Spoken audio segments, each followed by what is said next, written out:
ನೋಡಿ ಸ್ನೇಹಿತರೆ, ನಾನು ಹೇಳ್ದಂಗೆ ಇದು ಒಂದು ಕಂಪ್ಲೀಟ್ ಆರ್ಗ್ಯಾನಿಕಲ್ಲಿ ಮಾಡಿರೋಂಥ ತೋಟ.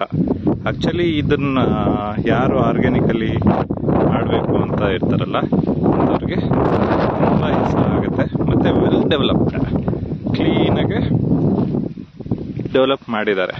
ಆಕ್ಚುಲಿ ಇವರು ಏನೇನು ಹಾಕಿದ್ದಾರೆ ಅಂತಂದರೆ, ತೆಂಗಿದೆ, ತೆಂಗು ಒಂದು 120 ಇದೆ, ಅಡಿಕೆ ಬಂದು ಒಂದು 1650 ಇದೆ, ಒಂದು 1700 ಇದೆ ಅಂತ ಹೇಳಿದ್ದಾರೆ. ಸೊ ಪಪ್ಪಾಯ ಬಂದು 1800 ಇದೆ. ಮತ್ತೆ ಕೋಕೋ ಹಾಕ್ಲಿಕ್ಕೆ ಅಂತ ಹೇಳಿ ಮಾಡಿಟ್ಟಿದ್ದಾರೆ, ಮೋರಿಂಗಾ ಹಾಕಿದ್ದಾರೆ.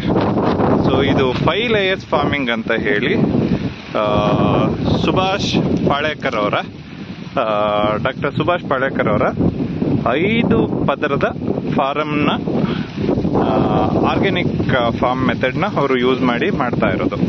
ಸೊ ತೋಟ ನೋಡ್ಬೋದು, ಒಂದು ಕೆಮಿಕಲ್ ಕೂಡ ಯೂಸ್ ಮಾಡಿದೆ, ಕಂಪ್ಲೀಟ್ ಆರ್ಗ್ಯಾನಿಕಲಿ ಮೇಂಟೈನ್ ಮಾಡಿರೋ ಅಂಥದ್ದು. ಇದು ಟೋಟಲ್ ಆಕ್ಚುಲಿ 4 ಎಕರೆ 10 ಕುಂಟೆ ಇರೋದು. ಟೋಟಲ್ಲು 4 ಎಕರೆ 10 ಕುಂಟೆ ಇರೋದು. ಬಟ್ ಪೇಪರ್ ಇರೋದು, RTC ಡಾಕ್ಯುಮೆಂಟ್ಸ್ ಇರೋದು 2 ಎಕರೆ 13 ಕುಂಟೆ.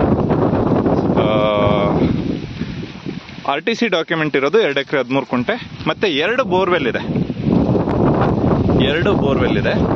ಸೊ 2 ಬೋರ್ವೆಲ್ಗೂ ಕನೆಕ್ಷನ್ ಆಗಿದೆ. ಒಂದು 420 ಅಡಿ ಒಂದು ಕೊರೆದಿರೋದು, ಇನ್ನೊಂದು ಬಂದು 640. ಸೊ 2ಕ್ಕೂ ಕನೆಕ್ಷನ್ ಆಗಿದೆ.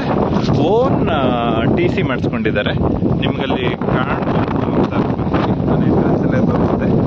ಸೊ ನೋಡಿ, ಇದು ಬಂದು ಇವರೇ ಹಾಕಿಸ್ಕೊಂಡ್ರ ಅಂತ TC, ಓನ್ TC. ಸೊ ಅದರ ಜೊತೆಗೆ ಕಂಪ್ಲೀಟ್ ಡ್ರಿಪ್ ಮಾಡಿಸಿದ್ದಾರೆ. ಇಡೀ ಜಮೀನಲ್ಲಿ ಕಂಪ್ಲೀಟ್ ಡ್ರಿಪ್ ಮಾಡಿಸಿದ್ದಾರೆ. ಹಾಗಾಗಿ ಸೊ ಯಾರೂ ನೀರು ಕಟ್ಟೋದೆಲ್ಲ ತುಂಬ ಕಷ್ಟ, ಆ ಥರದ್ದೆಲ್ಲ ಏನಿಲ್ಲ. ಜಸ್ಟ್ ಗೇಟ್ ವಾಲ್ ಆನ್ ಮಾಡಿಕೊಂಡ್ರೆ ಆಯಿತು, ಆ ಥರ ಮಾಡ್ಕೊಂಡಿರೋದು. ಸೊ ಈಗ ಇಂಟರ್ ಕ್ರಾಪ್ ಆಗಿ ಏನು ಮಾರಿಗೋಲ್ಡ್ ಕೂಡ ಹಾಕಿದ್ದಾರೆ. ಸೊ ತೋಟನ ತುಂಬ ಚೆನ್ನಾಗಿ ಡೆವಲಪ್ ಮಾಡಿದ್ದಾರೆ. ಸೊ ಅವ್ರು ಹೇಳ್ತಾ ಇದ್ರು 1650 ಅಡಿಕೆ ಗಿಡದಲ್ಲಿ ಒಂದು 4-5 ಗಿಡಗಳು ಕೂಡ ಹೋಗಿಲ್ಲ ಅಂತ. ಯಾಕೆ ಅಂದರೆ ಅವರೇ ಇಲ್ಲಿದ್ದು ಮೇಂಟೈನ್ ಮಾಡ್ತಾ ಇರೋದ್ರಿಂದ ತೋಟ ತುಂಬ ಚೆನ್ನಾಗಿ ಡೆವಲಪ್ ಮಾಡಿದ್ದಾರೆ. ಆಕ್ಚುಲಿ ಒಂದು ಬೋರ್ವೆಲ್ಲೇನೆ ಸಫಿಷಿಯೆಂಟ್ ವಾಟರ್ ಇದ್ರು. ಸೊ ಏನಕ್ಕೆ ಇನ್ನೊಂದು ಅಂತ ಅಂದ್ರೆ, ಮತ್ತೆ ತೋಟ ಮಾಡಿದ್ಮೇಲೆ ಗಾಡಿ ಒಳಗಡೆ ಬರೋಕ್ಕಾಗಲ್ಲ ಅಂತ ಹೇಳ್ಬಿಟ್ಟು 2 ಬೋರ್ವೆಲ್ಲು ಮಾಡಿಟ್ಕೊಂಡಿರೋದು.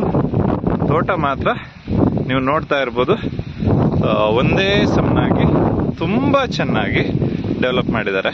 ಮತ್ತೆ ಕಾಂಪೌಂಡ್ಗೆ ಫುಲ್ಲು ಕಾಂಪೌಂಡ್ ಆಗಿದೆ. ಟಾಟಾ ನಾಟೆಡ್ ಫೆನ್ಸಿಂಗ್ ಮಾಡಿದ್ದಾರೆ. ಟಾಟಾ ಕಂಪ್ನಿದು ನಾಟೆಡ್ ಫೆನ್ಸಿಂಗ್ ಅಂತ ಬರುತ್ತಲ್ಲ, ಅದನ್ನ ಯೂಸ್ ಮಾಡಿ ಮಾಡಿರೋ ಅಂತ ಒಂದು ತೋಟ ಆಗಿದೆ ಇದು. ಸೊ ಏನದು 4 ಎಕರೆ 10 ಕುಂಟೆ ಅಂತ ಓವರ್ ಆಲ್ ಬೌಂಡ್ರಿ ಹೇಳಿದ್ದೀನಲ್ಲ, ಅಷ್ಟು ಬೌಂಡ್ರಿಗೂ ಸೇರಿಸಿ ಒಟ್ಟಿಗೆ ಫೆನ್ಸಿಂಗ್ ಮಾಡಿಟ್ಟಿದ್ದಾರೆ. ಮತ್ತೆ 2 ಗೇಟ್ ಮಾಡ್ಕೊಂಡಿದ್ದಾರೆ. ಸೊ 2 ಬೋರ್ವೆಲ್ಗೂ ಈಸಿಲಿ ಗಾಡಿ ಬಂದು ಹೋಗೋ ಥರ ಆಕ್ಸೆಸ್ ಮಾಡಿದ್ದಾರೆ. ಒಂದು ಟೆಂಪ್ರರಿಗೆ ಒಂದು ಶೆಡ್ನ ಬಿಲ್ಡ್ ಮಾಡ್ಕೊಂಡಿದ್ದಾರೆ, ಲೇಬರ್ ಶೆಡ್ ಅಂತ ಹೇಳಿ ಬಿಲ್ಡ್ ಮಾಡಿದ್ದಾರೆ. ಅವ್ರದ್ದು ಆಕ್ಚುಲಿ ಒಂದು ತೊಟ್ಟಿ ಮನೆ ಕಟ್ಟೋ ಅಂತ ಪ್ಲಾನ್ ಇದ್ದಿದ್ದು. ಹಾಗಾಗಿ ಮಧ್ಯೆ ಅವ್ರದ್ದು ಶೆಡ್ ಮುಂದೆನೆ ಒಂದು ತೊಟ್ಟಿ ಮನೆ ಕಟ್ಟಕ್ಕೆ ಅಂತ ಹೇಳಿ ಆ ಜಾಗ ಅಲ್ಲಿ ಸ್ವಲ್ಪ ಬಿಟ್ಕೊಂಡಿದ್ದಾರೆ. ಒಂದು 40-40 ಜಾಗನ ಆಕ್ಚುಲಿ ಅಲ್ಲಿ ಅಡಿಕೆ ಹಾಕದೆ ಬಿಟ್ಟಿದ್ದಾರೆ. ಬಾಳೆ ಮತ್ತೆ ಪಪ್ಪಾಯ ಹಾಕಿದ್ದಾರೆ. ಸೊ ಇದು ಆಕ್ಚುಲಿ ಓವರ್ ಆಲ್ ಈ ತೋಟದ ವಿಡಿಯೋ ನೀವು ನೋಡ್ಬೋದು. ಆಕ್ಚುಲಿ ಇದು ತೋಟದಲ್ಲಿ ನಿಮಗೆ ಕುಬೇರನ ಮೂಲೆ ಬರ್ತದೆ, ಆ ಮೂಲೆ ಎಕ್ಸ್ಟೆಂಡ್ ಆಗಿದೆ. ಅಂದ್ರೆ ಈ ಶೇಪ್, ಲ್ಯಾಂಡ್ ಶೇಪ್ ಇರೋದೇ ಆ ಥರ. ಅಂದ್ರೆ 20 ಕುಂಟೆ 22 ಕುಂಟೆನೇನೋ ಆ ಮೂಲೆಯಲ್ಲಿ ಜಾಸ್ತಿ ಇದೆ. ಅದನ್ನ ನಾನು ನಿಮ್ಗೆ ಈಗ ತೋರಿಸ್ತೀನಿ.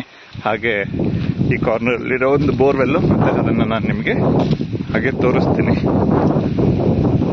ನೋಡ್ತಾ ಇರ್ಬೋದು ಗಿಡಗಳು ಎಷ್ಟು ಚಂದ ಬಂದಿದೆ ಅಂತಂದ್ರೆ, ಆಲ್ರೆಡಿ ಪಪ್ಪಾಯ ಎಲ್ಲ ಫ್ಲವರಿಂಗ್ ಸ್ಟಾರ್ಟ್ ಆಗ್ಬಿಟ್ಟಿದೆ. ಇನ್ನ 4-5 ಮಂತ್ಸ್ ಅಲ್ಲೇನೆ ಅವ್ರ ಪ್ರಕಾರ ಈ ಗಿಡಗಳು ಬಂದು ಮಿನಿಮಮ್ ಅಂತ ಅಂದ್ರೂ ಒಂದು ಗಿಡದಿಂದ 50ರಿಂದ 100 kg ಮಿನಿಮಮ್ ಅಂತ. ಕಂಪ್ನಿಯವ್ರು ಹೇಳಿರೋದು 100ರಿಂದ 150 kg ಅಂತ. ಇವರು ಅಪ್ರಾಕ್ಸಿಮೇಟ್ಲಿ ಒಂದು 75 kgs ಬರ್ಬೋದು ಒಂದು ಗಿಡದಿಂದ ಅಂತ ಇಟ್ಕೊಂಡಿದ್ದಾರೆ. ಸೊ ಹಂಗೆ ನೋಡಿದ್ರು ಅವ್ರದ್ದು ಪ್ಲಾನ್ ಪ್ರಕಾರ ಇನ್ನು 5 months ಆದಮೇಲೆ ಎವ್ರಿ ಮಂತ್ ಮಿನಿಮಮ್ ಅಂತ ಅಂದ್ರೂ 60,000 to 80,000 ಸಿಗಬೇಕು, ಆ ಥರ ಪ್ಲಾನ್ ಮಾಡಿ ಇಟ್ಕೊಂಡಿರೋದು ಅವರು. ಇಲ್ಲಿ ನೋಡ್ತಾ ಇರ್ಬೋದು ನಿಮಗೆ ಟಾಟಾ ನಾಟೆಡ್ ಫೆನ್ಸಿಂಗ್ ಅಂತ ಹೇಳಿದ್ನಲ್ಲ ಇದು. ಮತ್ತೆ ಇಲ್ಲಿ ಒಂದು ಗೇಟ್ ಇದೆ, ನೀವು ನೋಡಿ ಅಲ್ಲ, ಹಾಗೆ ಝೂಮ್ ಮಾಡಿ ತೋರಿಸ್ತೀನಿ, ಕಾಣ್ತಿದ್ಯಾ? ಮತ್ತೆ ಇದು ಆಕ್ಚುಲಿ ಈ ಗೇಟ್ ಏನಕ್ಕೆ ಅಂತಂದ್ರೆ ಇಲ್ಲಿ ಒಂದು ಬೋರ್ವೆಲ್ ಇದೆ ನೋಡಿ, ಕಾಣ್ತಾ ಇದೆಯಾ? ಈ ಬೋರ್ವೆಲ್ಗೆ ಈ ಗೇಟಿಂದ ಬರೋದು. ಗಾಡಿಗಳೇನಾದ್ರೂ ಬರಬೇಕು ಅಂತಂದ್ರೆ ಹೇಳಿ ಮಾಡ್ಕೊಂಡಿರೋದು. ಮತ್ತು ನನ್ನ ಕುಬೇರನ್ ಮೂಲೆಯಲ್ಲಿ ನಿಮಗೆ ಇದು ಅಡಿಷನಲ್ ಒಂದು 22 ಕುಂಟೆ ಇದೆ ಅಂತ ಹೇಳಿದ್ನಲ್ಲ, ಸೊ ಅದು ನೋಡ್ಬೋದು ನಿಮಗೆ. ಈ ಕುಬೇರನ್ ಮೂಲೆಯಲ್ಲಿ 22 ಕುಂಟೆನ 23 ಕುಂಟೆನ ಇದೆ ಇದು. ಸೊ ಇದು ಆಕ್ಚುಲಿ RTC ಜಮೀನೇನೆ. ಸೊ ಇಲ್ಲಿಗೂ ಎಲ್ಲ ಕಂಪ್ಲೀಟ್ ಡ್ರಿಪ್ ಮಾಡಿದ್ದಾರೆ. Well developed farm. ಸೊ ತೋಟ ನೋಡ್ಲಿಕ್ಕೆ ತುಂಬಾ ಖುಷಿ ಆಗುತ್ತೆ. ಒಂದು ಮುದ್ದಾದ ಫಾರ್ಮ್. ಸೊ ಪ್ಲಾನ್ ಮಾಡಿದ್ದಾರೆ. ಸೊ ನೋಡ್ತಾ ಇರ್ಬೋದು ನಿಮ್ದು ಇಲ್ಲಿ ನೋಡಿ ತೆಂಗು ಎಷ್ಟು ಚೆನ್ನಾಗಿ ಬಂದಿದೆ ಅಂತಂದ್ರೆ. ಇಲ್ಲಿ ನಿಮಗೆ ಪಪ್ಪಾಯ ಫ್ಲವರಿಂಗ್ ಆಗ್ತಾ ಇರೋದೆಲ್ಲ ಕಾಣ್ತಾ ಇದೆ. ಸೊ ಬಾಳೆನೂ ಅಷ್ಟೇ ನೋಡಿ, ಸೈಜ್ ನೋಡಿ ಸ್ನೇಹಿತರೆ.